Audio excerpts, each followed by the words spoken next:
हाँ, तो हमारा टॉपिक चल रहा है वैदिक सभ्यता। कौन सा टॉपिक चल रहा है? वैदिक सभ्यता। आर्य के बारे में हमने पढ़ लिया है, वेदों को पढ़ लिया है और वेदांत पढ़ लिए। वेदांत कितने हैं? 6। कौन कौन से है, कोई बताएगा? हाँ बताओ। शिक्षा, कल्प, निरुक्त, छंद, ज्योतिष और व्याकरण, ये है। और इनके बारे में विस्तृत रूप से पढ़ लिया है। अब आज हम पढ़ेंगे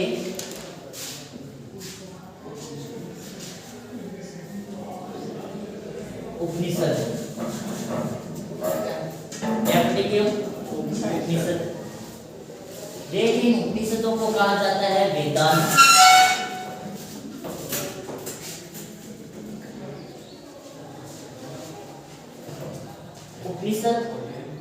उपनिषदों को वेदांत कहा जाता है क्योंकि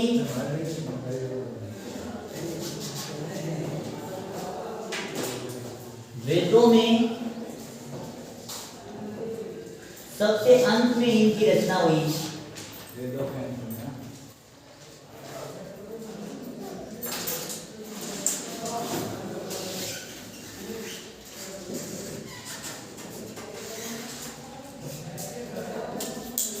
वेदों में सबसे अंत में इनकी रचना होने के कारण ये वेदांत कहा जाता है। इसका पूरा अर्थ है उपमन्यु समीप, गुरु के समीप बैठकर ज्ञान प्राप्त करना।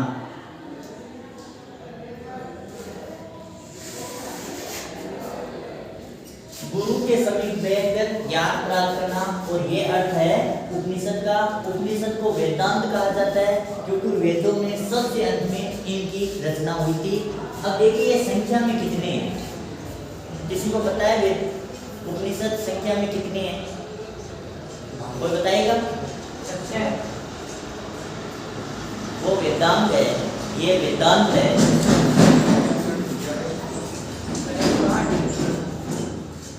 वेदांत ये वेदों के अंग है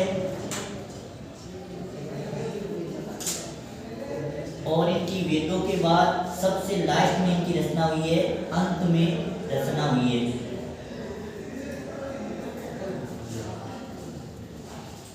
इतना अंतर है इनमें। देखिए, टोटल उपनिषद माने जाते हैं 112 उपनिषद, और ये 112 का उल्लेख है मुक्तोपनिषद में। एक उपनिषद है जिसका नाम है मुक्तोपनिषद। इसमें बताया गया है कि टोटल उपनिषद है उनकी संख्या है 112, और इन 112 में से 108 तो हमें प्राप्त है और 04 अप्राप्य है या अमान्य है या मान्य है। आया समझ? सुनना, उपनिषद जिन्हें वेदांत कहा जाता है क्योंकि वेदों के बाद सबसे अंत में इनकी रचना हुई, इस कारण वेदांत कहा जाता है। इनका पूरा अर्थ है गुरु के समीप बैठकर ज्ञान प्राप्त करना। पहले के शिष्य गुरु के समीप जमीन पर बैठकर ज्ञान प्राप्त करते थे। उपनिषद इनका अर्थ है गुरु के समीप बैठकर ज्ञान प्राप्त करना। ये वेदांत और वेदांत का आपने अंतर समझ लिया। उपनिषदों की संख्या कितनी है? 112, और ये कहाँ उल्लेख मिलता है? मुक्तोपनिषद में। इनमें से 108 तो प्राप्त हो चुके हैं, यानी प्राप्त है, और 4 अभी प्राप्त नहीं हुए। ये केवल इसमें लिखा गया है कि 112 उपनिषद है, लेकिन प्राप्त कितने हुए? केवल 108 प्राप्त हुए, 4 हमें प्राप्त नहीं हुए हैं। और इन 108 में से ही 18 उपनिषद महत्वपूर्ण है।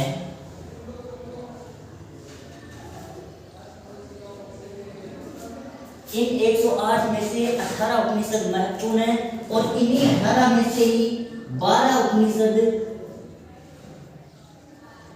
उपनिषद का उल्लेख हमारे ग्रंथों में मिलता है।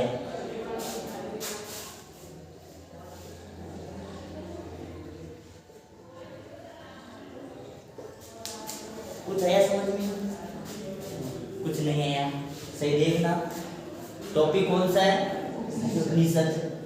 अर्थ क्या है, गुरु के समीप बैठकर ज्ञान प्राप्त करना। इतना आ गया। संख्या में कितने हैं, 112। कहाँ उल्लेख मिला है, मुक्तोपनिषद में। क्या मिला है कि 112 उपनिषद है। इनमें से एक तो 108 तो हमें प्राप्त हो चुके हैं और 4 प्राप्त नहीं हुए। केवल इसमें लिखा गया है कि 112 है, जिनमें से 108 प्राप्त हुए। इन 108 में से 18 उपनिषद सबसे महत्वपूर्ण है और 18 में से भारतीय ग्रंथों में 12 उपनिषदों का उल्लेख मिलता है कि इस उपनिषद में ये हुआ था, इस उपनिषद में ये हुआ था। लिखो इतना पहले, टॉपिक डालो नया उपनिषद। वैदिक साहित्य का ये तीसरा पॉइंट है, उपनिषद। उपनिषद लिखो। उपनिषद को वेदांत कहा जाता है। उपनिषद को वेदांत कहा जाता है क्योंकि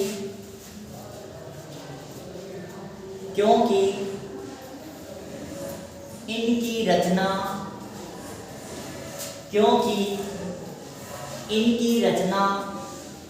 वैदिक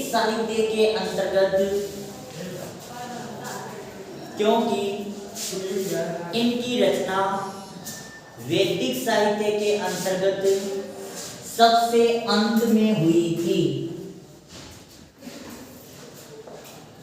क्योंकि इनकी रचना वैदिक साहित्य के अंतर्गत सबसे अंत में हुई थी, इसी कारण इन्हें वेदांत कहा जाता है।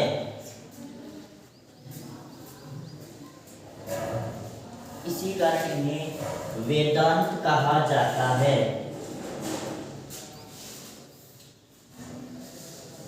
लिखो आगे दूसरी लाइन लिखो। उपनिषद का पूर्ण अर्थ,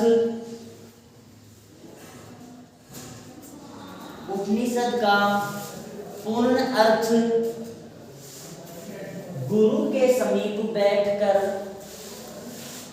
उपनिषद का पूर्ण अर्थ गुरु के समीप बैठकर ज्ञान प्राप्त करना है। उपनिषद का पूर्ण अर्थ गुरु के समीप बैठकर ज्ञान प्राप्त करना है।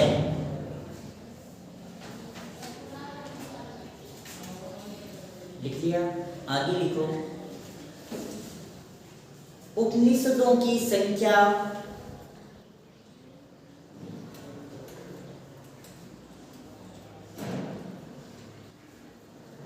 उपनिषदों की संख्या 112 बताई गई है। 112 बताई गई है, जिसका उल्लेख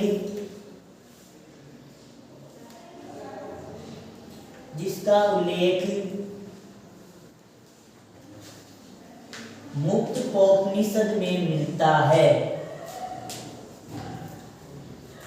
जिसका उल्लेख मुक्तोपनिषद में मिलता है।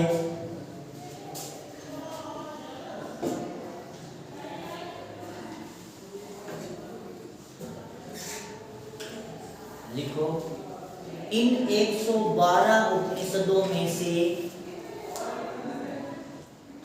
108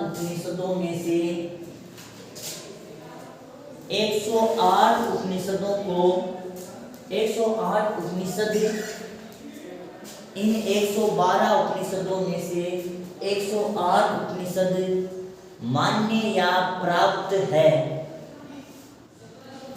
इन 112 उपनिषद में से 108 उपनिषद मान्य या प्राप्त है। वहीं 4 उपनिषद अमान्य या अप्राप्त है।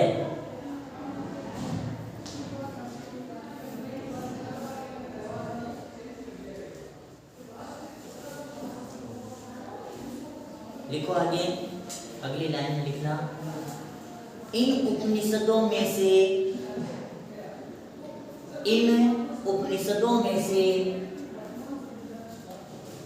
18 उपनिषद महत्वपूर्ण है।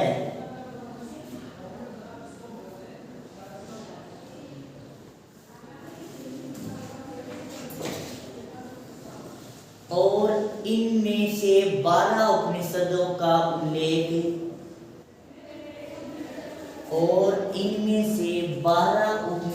का उल्लेख हमें प्राप्त हुआ है।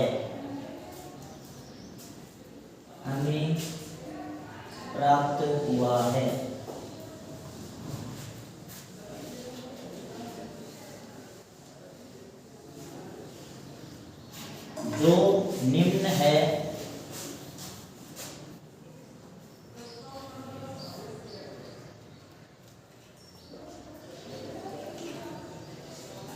ये पहला नाम लिखो ईशोपनिषद।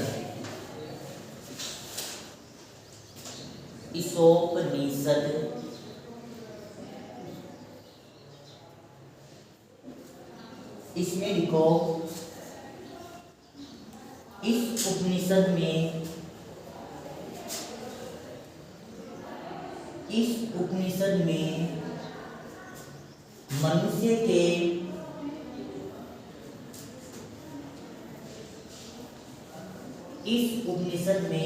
मनुष्य के पुनर्जन्म का उल्लेख मिलता है। इस उपनिषद में मनुष्य के पुनर्जन्म का उल्लेख मिलता है।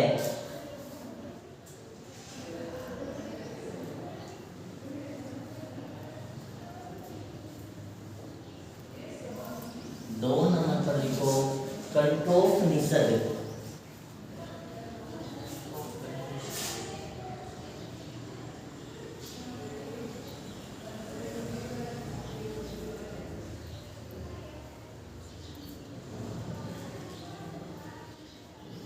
कंठोपनिषद लिखो, इस उपनिषद में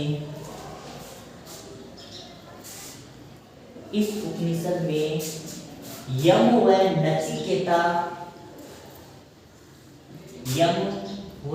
नचिकेता का संवाद मिलता है।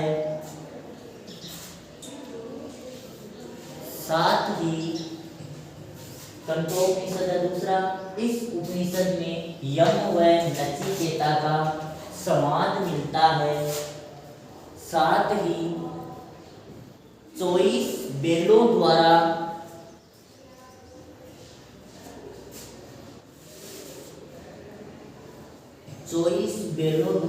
खींचे जाने वाले हल का उल्लेख मिलता है। यानी ये इतना बड़ा हल था। हल मतलब जैसे हम फसल को बोते हैं तो इतना बड़ा हल, जैसे 24 बल एक साथ खींचते हैं। हाँ, हल का उल्लेख मिलता है।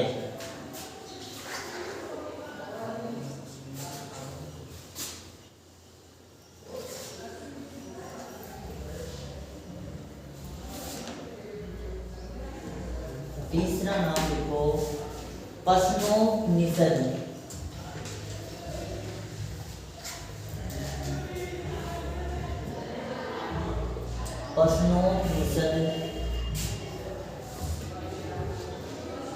जैसे नाम से ये प्रश्नों, ये तो प्रश्न और उत्तर लिखो। इस उपनिषद में प्रश्नोत्तर माला का, इस उपनिषद में प्रश्नोत्तर यानी प्रश्न और उत्तर माला का उल्लेख मिलता है।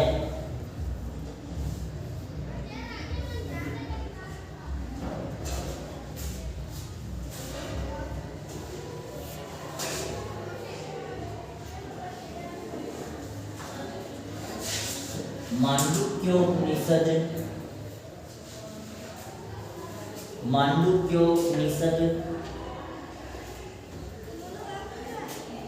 लिखो इस उपनिषद में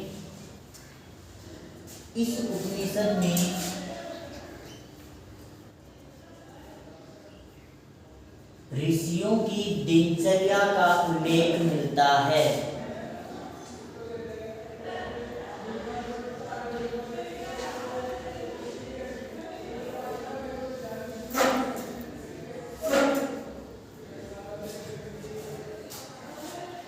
पांचवा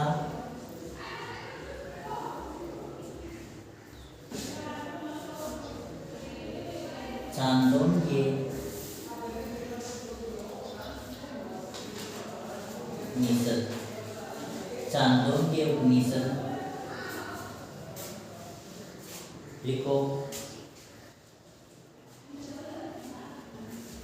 इस उपनिषद में आरणी व उद्दालक की कथा, आरणी व उद्दालक की कथा की जानकारी मिलती है। इस उपनिषद में आरणी व उद्दालक की कथा की जानकारी मिलती है।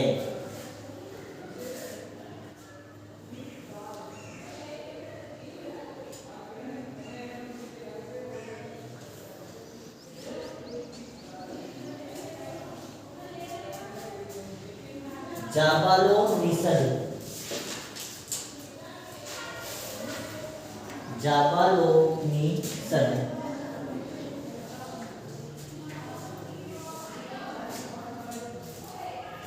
लिखो इस उपनिषद में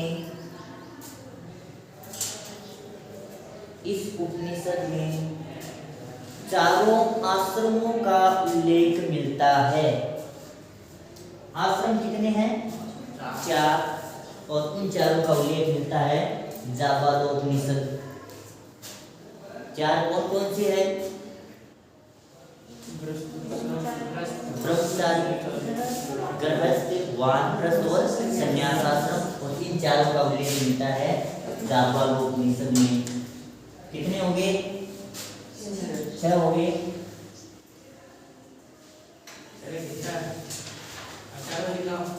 बाद लिखो मुंडकोपनिषद।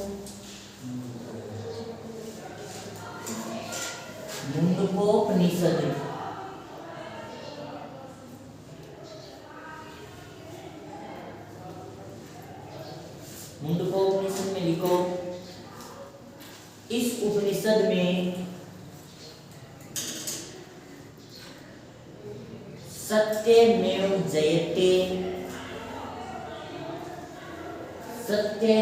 जयते का उल्लेख मिलता है।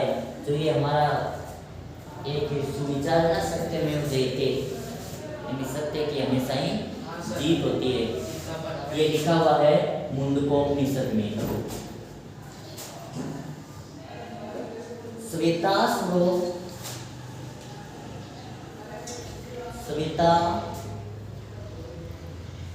स्वरोपनिषद 8वां है श्वेताश्वरोपनिषद।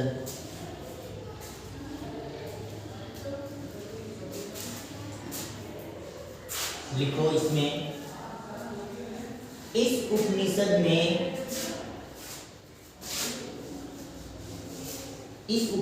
में प्राचीन धर्मों का उल्लेख मिलता है। इस उपनिषद में प्राचीन धर्मों का उल्लेख मिलता है।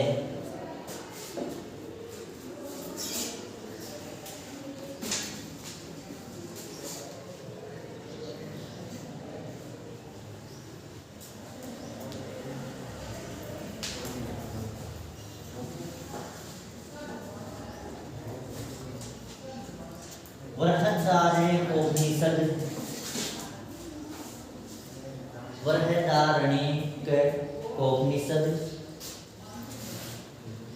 लिखो, देखो नाम भी खूब मोटा है, तो ये सबसे बड़ा उपनिषद है।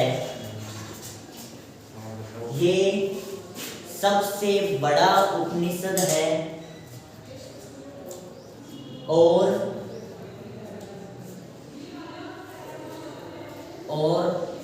इस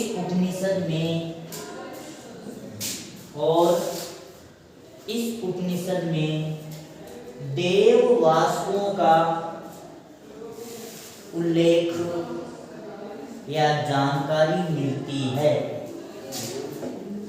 देव वासु के देवताओं का वास कहाँ कहाँ होता है, सबसे बड़ा उपनिषद है और इसमें उल्लेख मिलता है देवताओं के वासुओं का। 10वां लिखो, केनोपनिषद। केनोपनिषद केनोपनिषद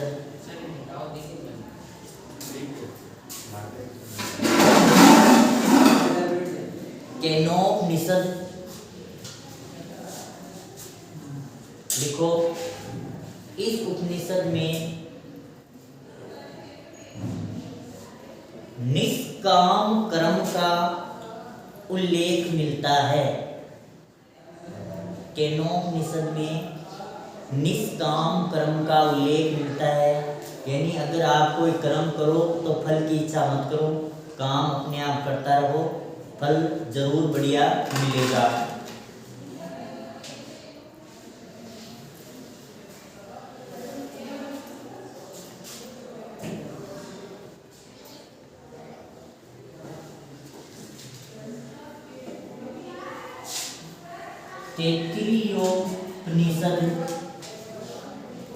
तैत्तरीयोपनिषद लिखो, इस उपनिषद में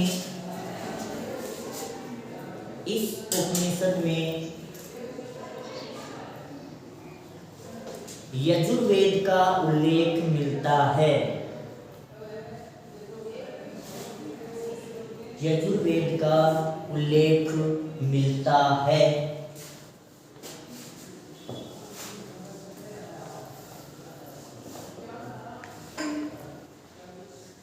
12वां लिखो,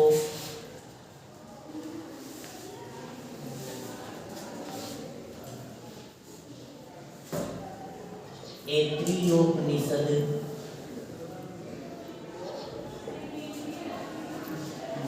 12वां ऐत्रेयोपनिषद लिखो, इस उपनिषद में रहस्यवाद का उल्लेख मिलता है। इस उपनिषद में रहस्यवाद का उल्लेख मिलता है।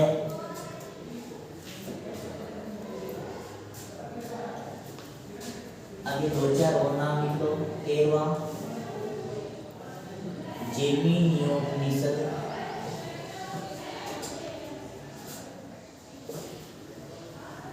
14वां 15वां कौशिकी।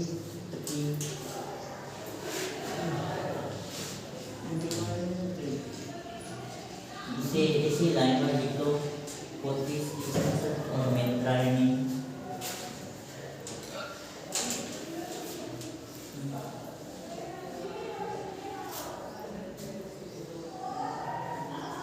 ये हो गए 18 पूरे 12 मुख्य और 3 अन्य और ऊपरी उपनिषद। पूरा टॉपिक क्लियर हो गया है, एक बार समझ लेंगे इसे। लिख लिया?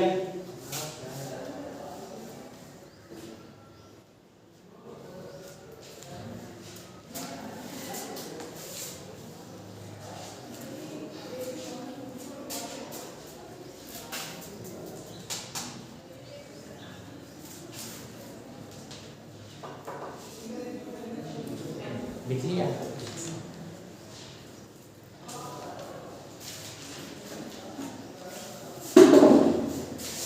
देखो उपनिषद उपनिषदों को क्या कहा जाता है? वेदांत। यानी वेदों के अंत में इनकी रचना हुई। पूरा अर्थ क्या है? गुरु के समीप बैठकर ज्ञान प्राप्त करना, गुरु से ज्ञान प्राप्त करना। संख्या में कितने हैं?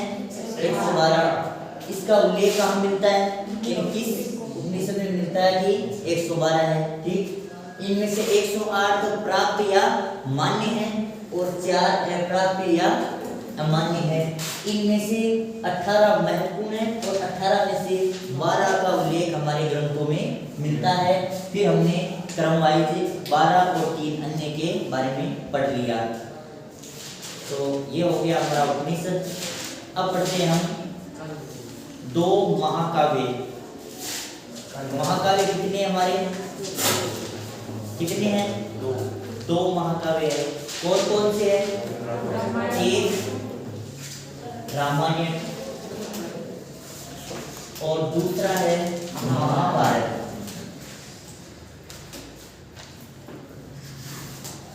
रामायण और महाभारत आपने कभी देखी है?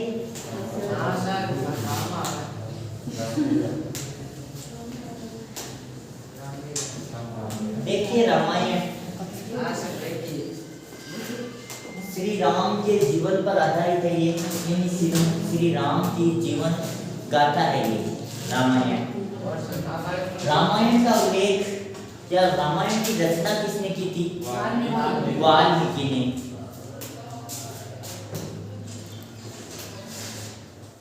वाल्मीकि इसके रचनाकार है। और वाल्मीकि ने जो सरयू नदी है जिसके किनारे अयोध्या स्थित है, वहां पर इस रामायण की रचना की थी, जिसमें श्री राम वाल्मीकि जी पहले डाकू चोरी करता है। हाँ, पहले चोरी करते थे, डाकू थे। फिर उन्हें ज्ञान प्राप्त हुआ और उन्होंने भारत के सबसे बड़े ग्रंथ, प्रसिद्ध ग्रंथ रामायण की रचना की, जिसमें श्री राम की जीवन गाथा है। देखिए, इसमें 6000 श्लोक है। पहले तो इसका विषय क्या है? श्री राम के जीवन गाथा से संबंधित यह है। इसमें जब इसकी रचना की गई तब इसमें 6000 श्लोक थे और वर्तमान में इसमें 24000 श्लोक है।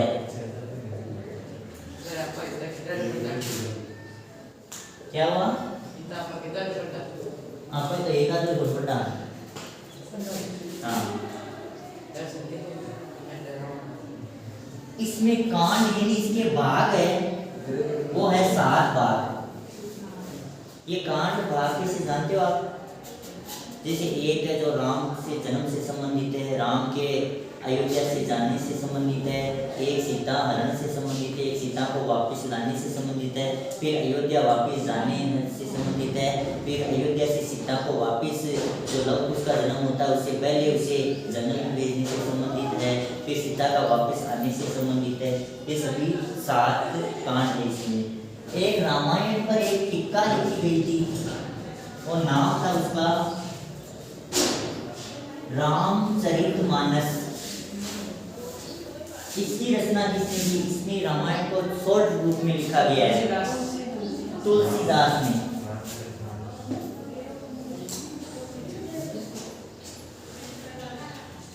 चलो देखो, इसमें ज्यादा नहीं, इसकी कहानी तो आपको सबको पता है, रामायण आपने देखी है।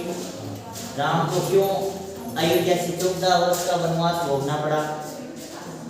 वहां पर 14 वर्ष का वनवास भोगते इसमें उनके क्या घटनाक्रम हुआ, क्या क्या समस्याएं हुई, रावण से क्यों युद्ध करना पड़ा, रावण का युद्ध कितने कैसे चला, कैसे उस पर विजय प्राप्त की, कैसे वापिस अयोध्या आए, अयोध्या वासियों ने उनके लिए क्या क्या स्वागत किया। ये सब रामायण आपने देखी। ये बातें बताने की जरूरत नहीं क्योंकि बहुत मोटी हो जाएगी।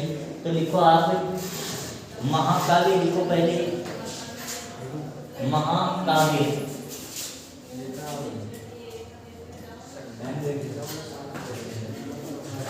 महाकाव्य, महाकाव्य और महाकाव्य में लिखो 1 नंबर पर रामायण। रामायण। लिखो इसमें रामायण में आगे, रामायण महाकाव्य की रचना, रामायण महाकाव्य की रचना महर्षि वाल्मीकि द्वारा, महर्षि वाल्मीकि द्वारा सरयू नदी के किनारे की गई।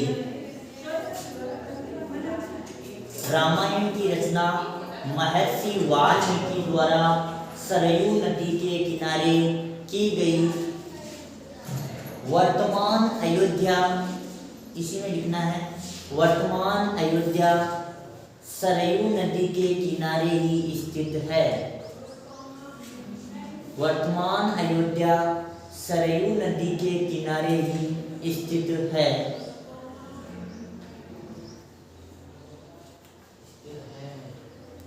अगली लाइन में लिखो, रामायण का विषय, यानी रामायण में क्या क्या है।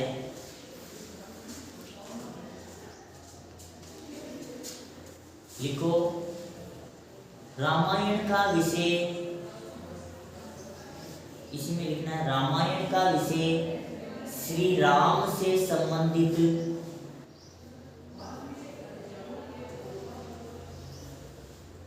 उनकी जीवन गाथा का उल्लेख है। उनकी जीवन गाथा का उल्लेख है और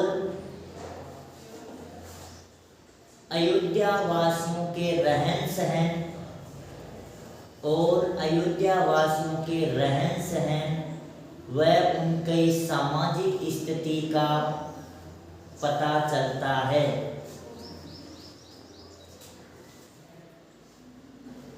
वह उनकी सामाजिक स्थिति का पता चलता है।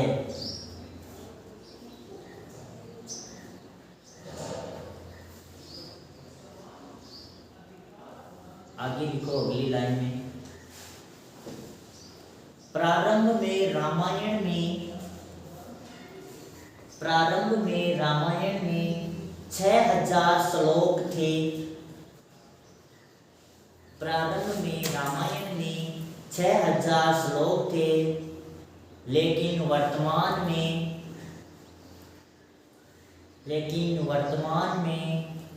24,000 श्लोक है।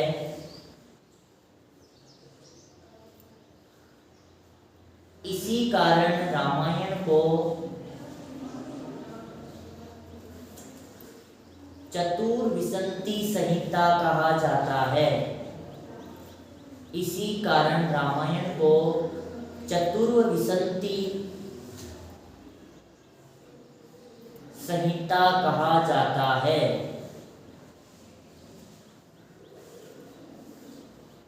चतुर्विंशति संहिता कहा जाता है।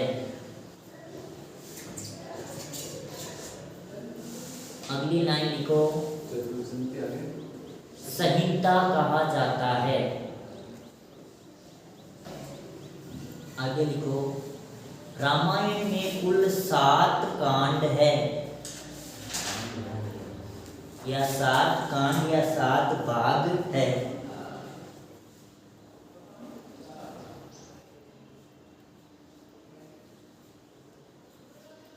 7 कांड या 7 भाग है। अगली लाइन लिखो, लास्ट लाइन रामायण में, तुलसीदास जी ने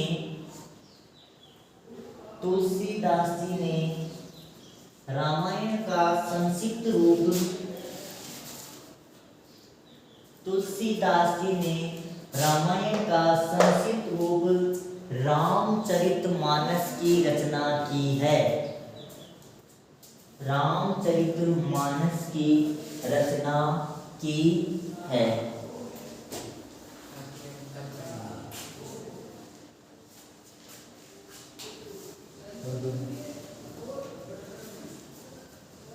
तो ये था रामायण महाकाव्य।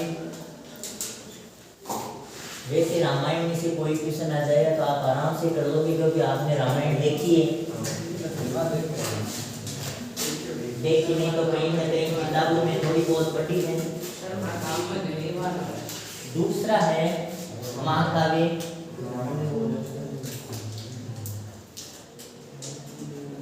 महाभारत। घर में थोड़ी लड़ाई जैसे जन आपका कहना है महाभारत चली हो। महाभारत मतलब महाभारत में युद्ध हुआ था भाइयों के बीच। हाँ, कौरव और पांडव थे, उनके बीच साम्राज्य की बंटवारे के लिए युद्ध हुआ। कौरव साम्राज्य को देना नहीं चाहते थे और पांडव लेना चाहते थे। पांडवों की संख्या थी 5 और कौरव की संख्या बताई जाती है 100। लिखो। अब इसकी रचना किसने की थी? महर्षि वेद व्यास ने। वेद व्यास ने इसकी रचना की थी और कहाँ की? अब ये महत्वपूर्ण है। वेद व्यास ने पुष्कर झील के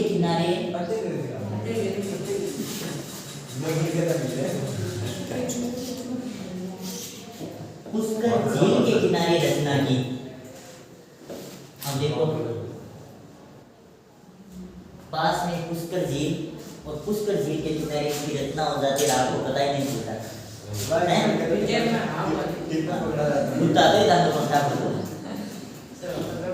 ध्यान रखो। देखो जब इसके 8800 श्लोक हुए तो इसे जय संहिता कहा जाने लगा।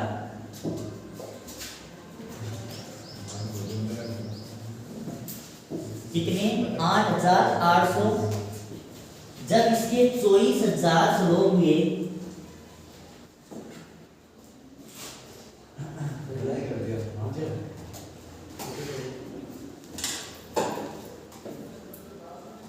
तो इसे भारत कहा जाने लगा। और जब इसके 1,00,000 श्लोक हुए और लाख तो इसे महाभारत कहा जाने लगा। विषय क्या है इसका?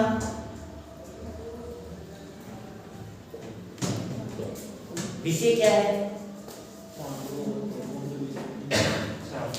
न्याय पर अन्याय की जीत या अन्याय पर न्याय की जीत? असत्य पर सत्य की जीत या सत्य पर असत्य की जीत है? सत्य पर सत्य की जीत, अन्याय पर न्याय की।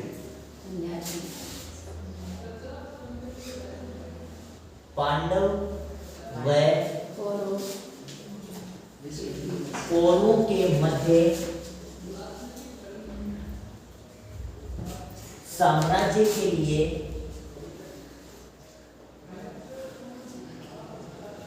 युद्ध या असत्य पर नहीं, वो तो असत्य पर सत्य की वो उसमें थी। न्याय की अन्याय पर जीत।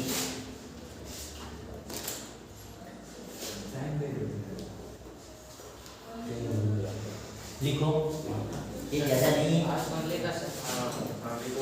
दूसरा महाकाव्य है महाभारत। लिखो, इसके रचनाकार लिख लो। ये लिख लो, रचनाकार महर्षि वेदव्यास। महाभारत महाकाव्य महाभारत है, रचनाकार वेदव्यास या महर्षि वेदव्यास। लिखो, इसकी रचना पुष्कर झील के किनारे की गई। इसकी रचना पुष्कर झील के किनारे की गई। अब नीचे ये लिख लो, 8800 श्लोक होने पर इसे जय संहिता कहा गया। 8800 श्लोक होने पर इसे जय संहिता कहा गया।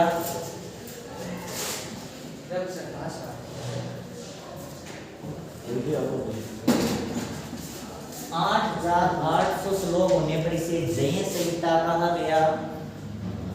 24,000 श्लोक होने पर इसे भारत कहा जाने लगा।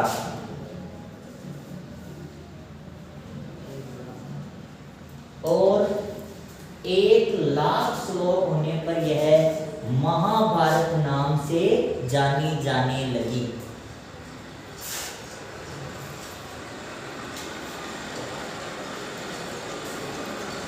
लिखो 1,00,000 श्लोक होने पर महाभारत नाम रखा गया इसका।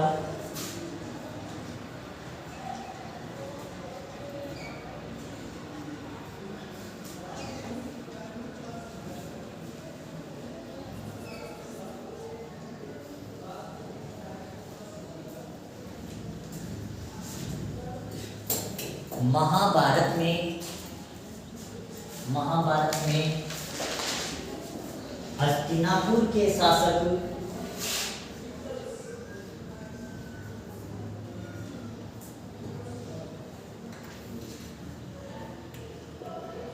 हस्तिनापुर के शासकों के मध्य हुए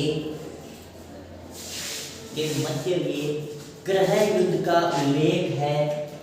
ये युद्ध कहाँ हुआ था?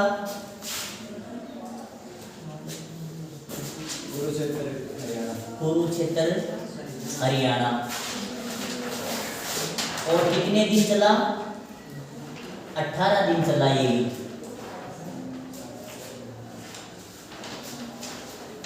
ये लिख लो, महाभारत में हस्तिनापुर के शासकों के मध्य हुए गृह युद्ध का वर्णन है। यह युद्ध कुरुक्षेत्र हरियाणा में हुआ था।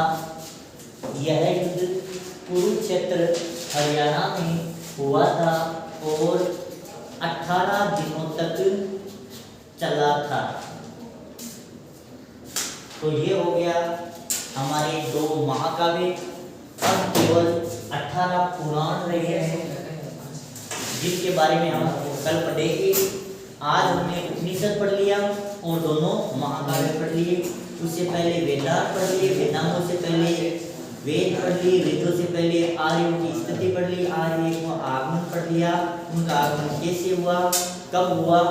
और आज के लिए इतना ही। धन्यवाद।